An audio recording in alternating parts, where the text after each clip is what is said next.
हफ्ता 25 में खुशामदीद। आपके बच्चे का साइज अब एक गोभी के फूल के बराबर हो गया है और उसके जिल्द के नीचे बनने वाली शरियानों की वजह से अब उसकी जिल्द का रंग गुलाबी नजर आता है और चूंकि उसकी नाक भी अब बनना शुरू हो गई है, उसने नाक के जरिए सांस लेने की प्रैक्टिस भी पानी के अंदर रहते हुए शुरू कर दी है। मैदे की जलन और तेजाबियत एक बहुत कॉमन सिम्टम है जो आपको इस वक्त हो सकता है। इसकी बहुत सारी वजूहात होती हैं। एक तो ये कि प्रेगनेंसी का हार्मोन रिलैक्सिन आपके सारे मसल्स और पट्टों को रिलैक्स कर देता है। दूसरा, आपके बच्चे के बढ़ते हुए साइज की वजह से आपके पेट को जगह नहीं मिलती है और वो आपके सीने की तरफ आ रहा होता है और उसके अलावा आपके ईसोफेगस को भी जो नाली एक मिला रही होती है उस नाली का फ्लैप भी हटना शुरू हो जाता है।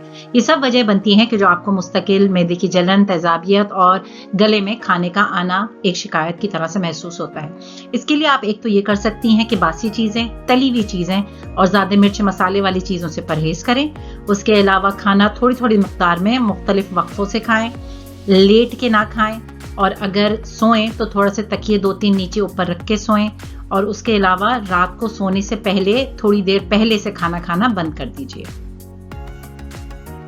फिर भी अगर आपको आराम नहीं आता है तो फिर आप अपने डॉक्टर से मशवरा कर लीजिए, क्योंकि बहुत सी दवाइयां अब आपके मैदे की जलन और तेजाबियत के लिए आराम से आपको दी जाती हैं।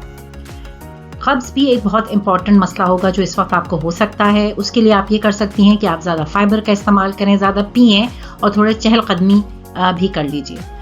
इसकी वजह से आपको हो सकता है कि आपको बवासीर की भी शिकायत हो। बवासीर एक तो कब्ज की वजह से भी हो सकती है, उसके अलावा क्योंकि आपका दौरान खून बढ़ा हुआ है और आपके बच्चेदानी का वजन आपके नीचे के इलाके पे ज्यादा पड़ रहा है, हो सकता है कि आपको बवासीर इस वजह से भी हो।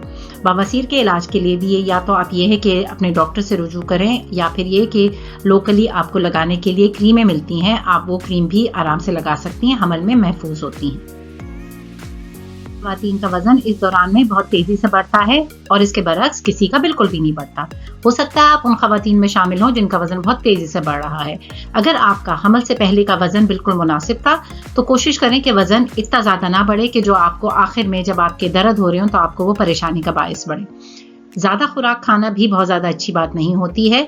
कोशिश रहे कि आप सिर्फ एक दिन के अंदर 300 कैलोरीज के करीब एक्स्ट्रा खाना खाएं जो आपके बच्चे और आपके हमल के लिए जरूरी है, जो कि तकरीबन बनता है 1 रोटी के लिए। अगर आपका वजन उसके बरक्स बहुत कम है या बिल्कुल नहीं बढ़ रहा है तो भी कोशिश करें कि आप कम से कम 1 रोटी एक्स्ट्रा अपने बच्चे के लिए खा लें।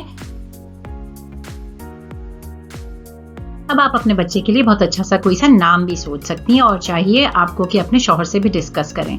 जो भी नाम आप सोचें, आप कोशिश करें कि वो आप और आपके शौहर के दरमियान में ही रहे, क्योंकि मैं आपको बताना चाहती हूँ कि आप जिससे भी अब बच्चे का नाम डिस्कस करेंगी तो हो सकता है आपको बहुत सारे दूसरे नाम भी मजीद मिलना शुरू हो जाएं। बहरहाल आप एक बहुत अजीमा बनने वाली हैं। मुबारक हो।